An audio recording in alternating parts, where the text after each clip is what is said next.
Assalamualaikum warahmatullahi wabarakatuh. Baik, pada kesempatan hari ini saya ingin berbagi mengenai perkembangan seleksi P3K calon guru yang berstatus P2 dan P3. Dikarenakan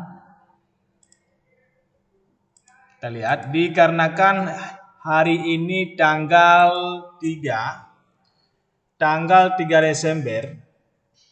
Karena tanggal 3 Desember ini yaitu batas terakhir penilaian kesesuaian yang diberikan nilai oleh Dinas Pendidikan dan pihak BKPSDM. Tanggal 3 yaitu batas terakhir hari terakhir penilaian kesesuaian yang diberikan oleh kepala sekolah, guru senior, Dinas Pendidikan dan pihak BKPSDM. Berarti tinggal hasil penilaian ataupun hasil akhir skor untuk calon guru P3K baik yang P2 maupun yang P3. Berapakah skor yang akan didapatkan dan bagaimana sistem penempatannya, perankingannya, bagaimana dilakukan perankingan, siapa yang lebih duluan, apa sumber yang akan dinilai lebih utama. Baik, kita langsung ke contohnya. Dan sebelum kita beralih ke kasus ataupun contoh, bagi yang baru menemukan channel ini, mohon untuk subscribe dulu agar mendapatkan video-video terupdate lainnya mengenai dunia pendidikan dan teknologi. Di sini ada satu sekolah dengan dua formasi calon guru P3K untuk tahun 2022 ini, dan dengan 4 guru yang akan meramal ataupun yang akan memperebutkan kedua kursi tersebut. Dengan 4 guru ini dengan berbagai status prioritas, ada yang prioritas 2, ada yang prioritas ketiga, dan ada yang prioritas ketiga ini ada 3 orang guru dan yang P2 ini 1 orang. Sedangkan formasinya 2. Orang yang merebut formasi ini ada 4 orang. Ini bagaimana sistem penilaian ataupun perankingan yang akan dilakukan. Contohnya di sini ada, contohnya taruhlah yang P2 ini Pak Budi, dan yang P3 yang kedua yaitu Ibu Fatimah, dan yang P3 ini adalah Pak Madi, dan yang P3 ini adalah Ibu Aminah. Ini ada 4 calon guru P3K yang memperebutkan 2 kursi dengan syarat keempat ini sesuai dengan kualifikasi yang diminta di formasi ini. Taruhlah di sini diminta 2 orang guru kelas, dan keempat orang tersebut memenuhi unsur ataupun syarat untuk memperebut sebagai guru kelas. Ini sudah akhir penilaian dan sudah bisa dilakukan pengolahan nilai, dan keempat tersebut mendapatkan skor nilai ataupun nilai akhir yaitu 100. Taruhlah contohnya mereka mendapatkan nilai skor yang diberikan oleh kepala sekolah, guru senior, Dinas Pendidikan dan BKPSDM 100 semua. 100. Dan Pak Madi juga 100. Ibu Fatimah juga 100. Ini kan skor nilainya sama. Hanya yang berbeda di Pak Budi, dikarenakan Pak Budi ini yaitu P2. Yang sama-sama kita ketahui yang P2 ini adalah salah satu dari kategori THK2 ataupun K2. Pak Madi ini adalah salah seorang K2 karena dia adalah status P2.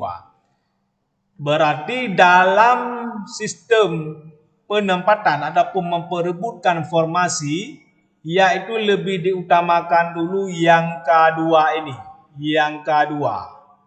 Maka Pak Budi akan mendapatkan formasi walau skor yang diberikan ini sama. Skor yang didapatkan dari hasil penilaian kesesuaian sama, tetapi dikarenakan Pak Budi ini P2, status P2, maka Pak Budi langsung bisa mendapatkan kursi ataupun formasi dikarenakan beliau adalah K2. Ini kelebihan dari K2.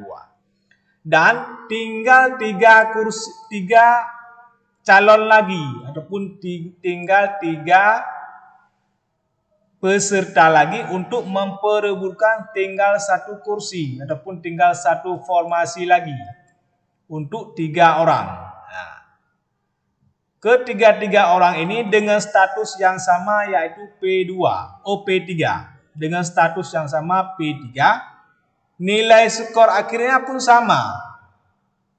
Kalau terjadi nilai akhir skornya sama, maka akan dinilai di usia, akan dinilai ke kriteria usia ataupun mengenai usia. Taruhlah usia mereka yang ketiga ini 50 semua, 50. Pak Madi juga 50.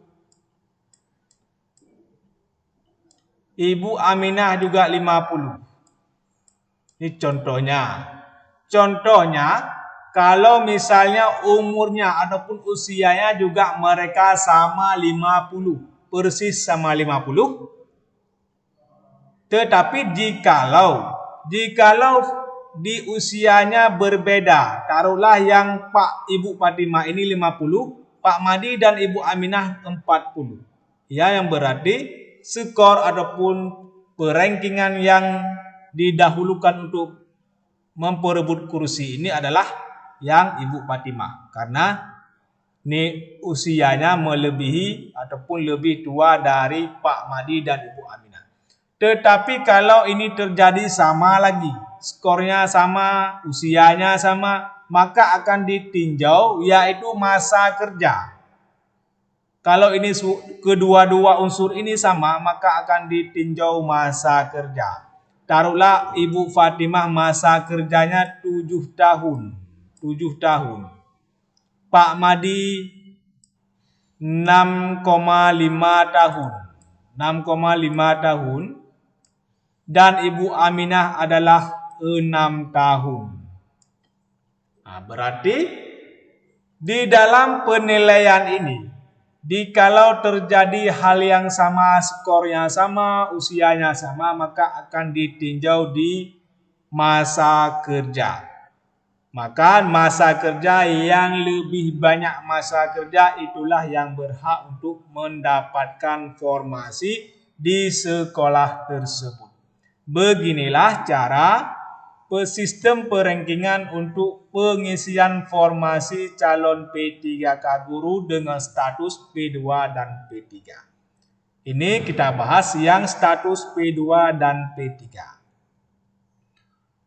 Begini sistem perankingan yang akan diambil. Mudah-mudahan dengan penjelasan video ini bermanfaat bagi kita semua dan membuat kita bisa mempertimbangkan diri kita sendiri dengan calon ataupun dengan lawan-lawan yang ada di sekolah kita masing-masing. Hanya sekian yang dapat saya bagikan pada video ini. Mohon bantuan untuk subscribe channel kami agar mendapatkan video-video terupdate lainnya mengenai dunia pendidikan dan teknologi.